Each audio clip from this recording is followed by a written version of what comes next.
December 17th, 1944. A King Tiger with 80 infantry is rumbling toward a U.S. machine gun nest. Only 150 yards away, with 3/4 of his section killed or wounded, one man stands in the Germans' way.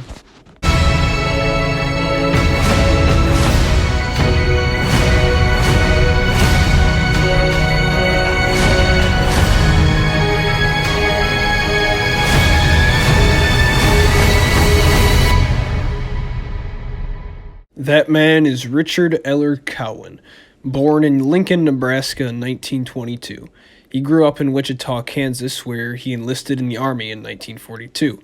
Cowans was a private first class and a heavy machine gunner in the 23rd Infantry Regiment, 2nd Infantry Division. This will be important later.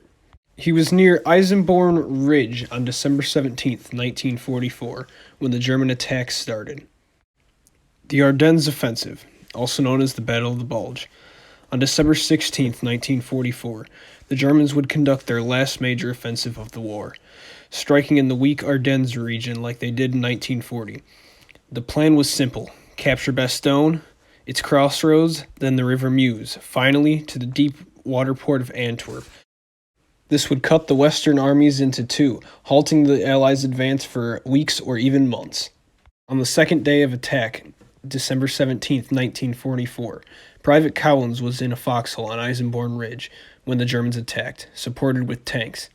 The first 6 waves were infantry attacks, trying to take out the Americans ASAP, without any tanks to be stealthy.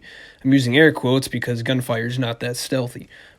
The first 6 waves were fought off successfully, with some casualties, when another wave, this time supported with tanks, killed all but 3 of Cowan's section.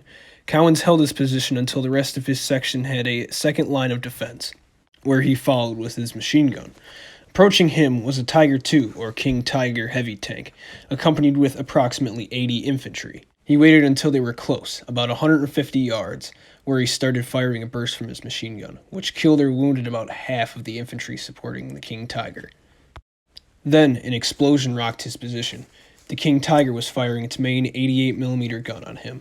But Cowans kept firing, cutting down more Germans with every burst. Again, the King Tiger fired, missing his position barely. But this gave the Germans enough time to set up 3 MG-42s, which started firing on his position, as well as the rest of the infantry with their small arms.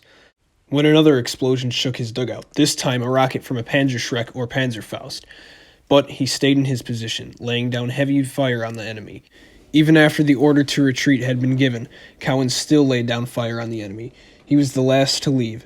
Sadly, Cowans would die from wounds a few hours later, but his heroic actions on that day led him to get the Medal of Honor. Thanks for watching. Leave a like and a comment. If you liked the video, subscribe to hear more stories of valor. Have a good day.